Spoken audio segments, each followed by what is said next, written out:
প্রয়োজন নেই। অন্য মিডিয়া দয়া করে যারা সামনে আছেন এগিয়ে যান। নিজেদের দায়িত্ব।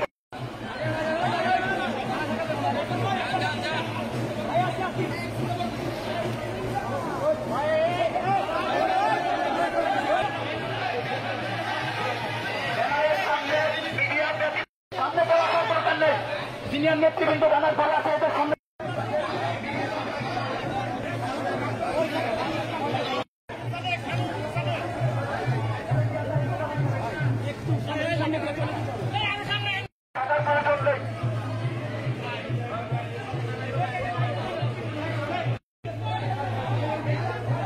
ব্যানারের বাইরে কেউ না আসি, শুধুমাত্র মিডিয়া ব্যতীত ব্যানারের বাইরে কেউ না আসি। পেছনের আরো দূরে কমপক্ষে 10 হাত দূরে আসেন। আজকে এই বাংলা নববর্ষ 1432 র্যালিতে অংশগ্রহণ করছেন। সবাইকে শুভ নববর্ষ, ধন্যবাদ ও কৃতজ্ঞতা। এইভাবে সব সময় দলের ডাকে, দলের প্রয়োজনে যে কোনো সময় আপনারা সব সময় রাজপথে থাকবেন।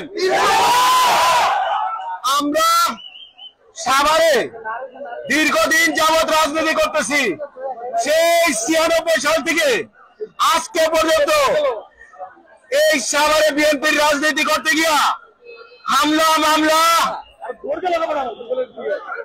নির্যাতন, বাড়িঘর ভাঙচুর এবং এই সাভারের সাবেক এমপি ডাক্তার এনামের কাছ থেকে অনেক রকম লোভনীয় প্রস্তাব পাওয়ার পরও আমরা তা প্রত্যাখ্যান করেছি। প্রত্যাখ্যান করেছি বলে 10-15 বছর আমাদের বাড়িতে থাকতে দেয় নাই। বন্ধুরা, আমি 3 নম্বর ওয়ার্ডের রানিং কাউন্সিলর, ঢাকা জেলা বিএনপির, ঢাকা জেলা যুব দলের সিনিয়র যুগ্ম আহ্বায়ক, সাধারণ সম্পাদকের পদমর্যাদা এবং বাংলাদেশ জাতীয়তাবাদী যুব দলের কেন্দ্রীয় কমিটির মেম্বার থাকা অবস্থায় আমার সাভারের মাটি ছাড়তে হয়েছিল, কারণ আমি আপোষ করি নাই। আমি আপনাকে বলতে চাই, যারা আপোষকারী, একের অধিক জায়গায় আওয়ামী লীগ নেতাদের সাথে বিভিন্ন প্রোগ্রামে ছবি আছে, তারা কি সাভারে বিএনপি করার যোগ্যতা রাখে? আপনারা চান? দলও চাই না, দল আমার পক্ষে, সাভারের মানুষ আমার পক্ষে।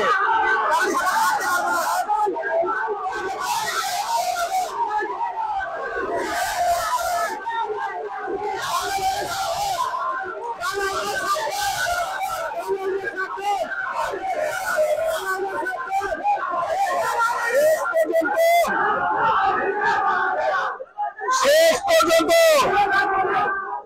আপনারা ধৈর্য সহকারে সংযমের সাথে পরিস্থিতি মোকাবেলা করবেন ইনশাআল্লাহ।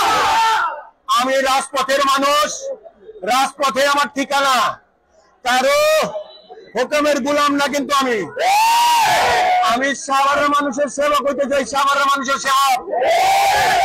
যতদিন সাভারের মানুষ আমার পাশে থাকবো, আমি সাভারের মানুষের অধিকার নিয়ে রাজপথে থাকবো। আমি মাদকের বিরুদ্ধে কথা বলি, সন্ত্রাসের বিরুদ্ধে কথা বলি। এই কথা বলার কারণে কিছু মাদকের ডিলাররা আমার শত্রু হয়ে গেছে। আমি এগুলা গায়ে রাখি না। আমি ধৈর্যশীল মানুষ, আপনারাও ধৈর্য ধরেন। আজকে আমাকে ধৈর্য ধরে আহ্বান জানিয়ে আমি আজকে